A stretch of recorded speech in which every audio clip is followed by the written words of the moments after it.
Hello, what is up mga moms or sir? Ma'am, ako po si Ralph Cifra, isang visual artist from Manila, Philippines. And today we are going to unbox and review the McFarlane Toys Gorilla Grodd. So si Gorilla Grodd, meron siyang mga accessories. Thank you. First and foremost, thank you very much Sir Brian Juaniza from Facebook Marketplace. Yan, nabenta niya sa akin to ng around 900 pesos only. Tsaka kumuha rin ako ng mga deluxe munition packs from him, apat, for 350 pesos only.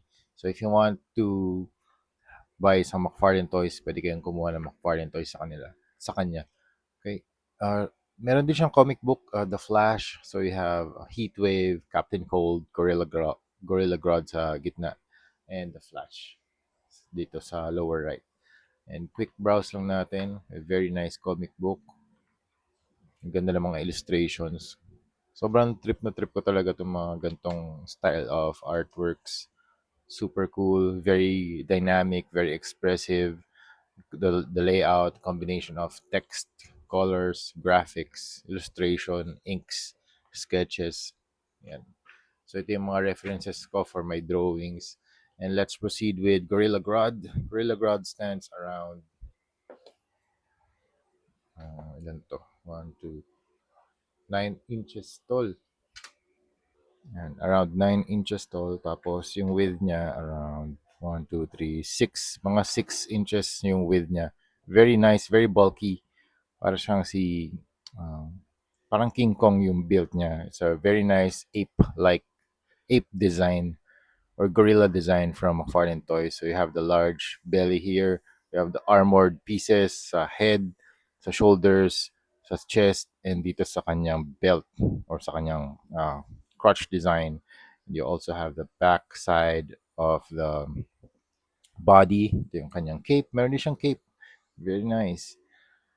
This is para siyang battle damage na cape. So may mga punit, may mga ganda rin nung pagka-taper nung cape and battle damage yung kanyang tips. May mga cuts from the battle, from war, from conflicts, mga ano niya, mga gera niya, mga and dito sa kanyang head, you have the head armor, so you have the gold part, you have the orange part, parang some yellow orange type of plastic yung ginamit nila dito. And the gold is para siyang uh, parang gold ng ano, Vallejo.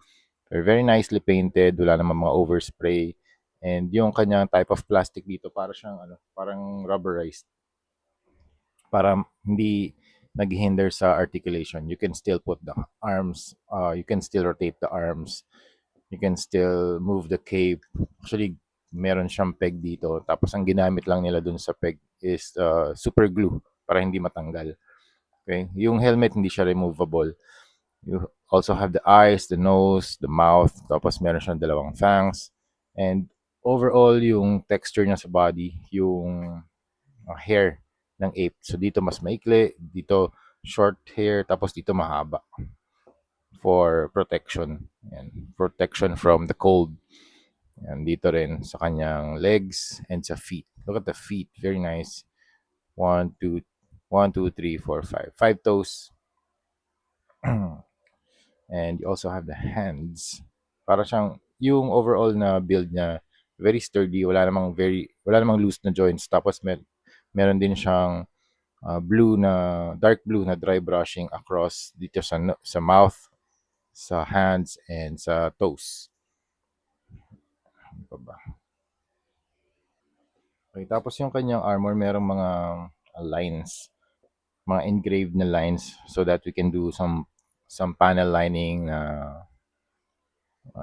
detailing, paint detailing dito sa ano, sa mga naka-recede na mga parts ng armors niya. So I have some sort of like Aztec pattern or some sort of alien Aztec pattern design across all the armors dito sa shoulders, sa head, and dito sa chest niya. And dito din sa belt. Very nice belt yung kanyang ring around the waist. It's color gold and you have the yellow-orange na armor. Some sort of um, middle section to protect yung middle part of the body, lower part of the body, okay, and the groin too.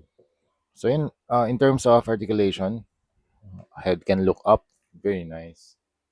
Okay.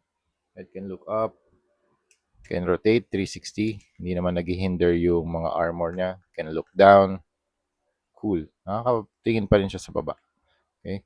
Tapos yung arms can rotate, can move out. Tapos ito, alam ko medyo mahirap tong i-twist. Kailangan niyang painitin. Okay? Yan ah. So 90 degrees lang siya. Actually, parang, less than 90 degrees. Hands can rotate via ball joint. They can move out, can move in. And then, this one, may cut ba dito sa ano? Sa waist? Wala. Walang cut dito sa may upper part ng torso. Pero meron dito sa baba. Okay? So, you can move that 360. And then, stretch. Wala masyadong ab crunch. Legs can kick that far. Back kick that far. Can move out. And you can also bend it na 90 degrees. Tapos yung toe can move out and in, up and down, tapos ball joint din siya. Alright. Very nice na articulation. So, ang gagawin natin dito, i-custom repaint natin to. So, that's why I'm reviewing this. Oy! Medyo nasobrahan lang yung yung rotation. Pero no problem, madali lang naman natin maibabalik yan. Gulat lang ako. Ayan, mabilis lang. Madali lang naman yun. Very sturdy naman yung mga joints na McFarlane. If we can remove this for painting, it'd be better, di ba? So, yun lang. Medyo lang pala. Napasobra lang yung yung pag-bend natin kanina. So, that's it. Thank you very much for watching and see you sa next video. Bye-bye!